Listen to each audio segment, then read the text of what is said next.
Hello, this is Tom from anti-proton.com.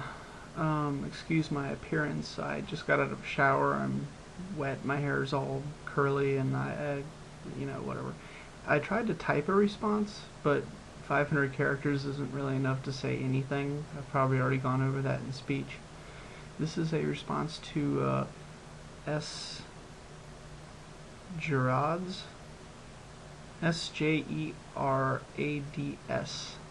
Anyhow, he or she writes the question, let's see, what was it? I want to learn physics and take some physics exams, but I don't know where to start. After the manga guide, what book should I read? Thanks, dude. Well, you should probably start with math. Math is the foundation of all physics. Once you've gotten a good, firm grasp of math, you can move to, pardon me, I have an itch in my face. This is very impromptu. You can move to conceptual physics. Conceptual physics. Oh, my lip right here. That's weird. See a little mark on my lip. What in the world can that be? Well, anyway, I don't know what the mark on my lip is right there. I ate something earlier. I think it dyed my lip a color. So hopefully it will fix that. So anyway, it's nothing weird. But conceptual physics will teach you why things should be the way they are. They'll talk about momentum, they'll talk about force, but they won't talk about the math. Once you start getting a feel for that, one book on conceptual physics is usually fine. Then you might want to try to put the drive and the transmission together, if you like. You want to, like a clutch, you want to kind of introduce math. A good book to introduce math with is the Manga Guide to Physics. Go figure. Any physics book is actually pretty good at this point. You need to learn about vectors. You need to learn about force. You need to learn about momentum.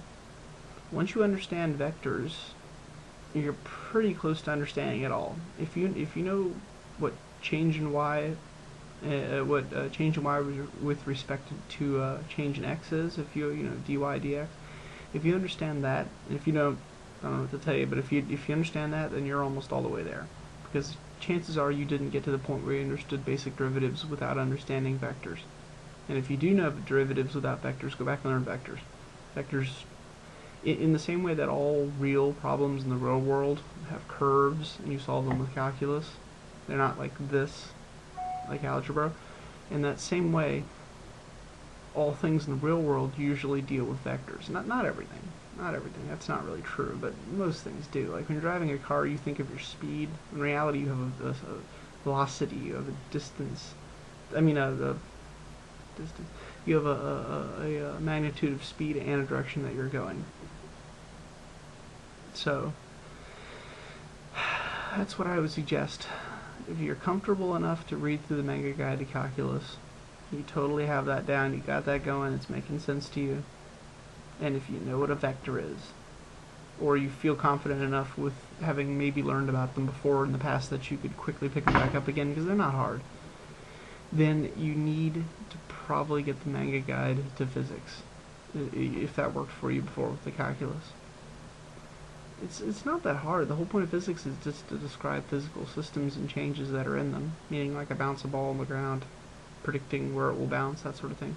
That's the basics of physics. Oh my god, I just took a look at what I look like. I look like a weirdo.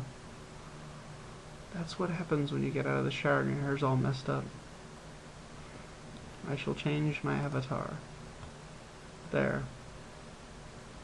This isn't less stupid. This is more stupid. I would now be a skull. There. You would think that the mouth would move.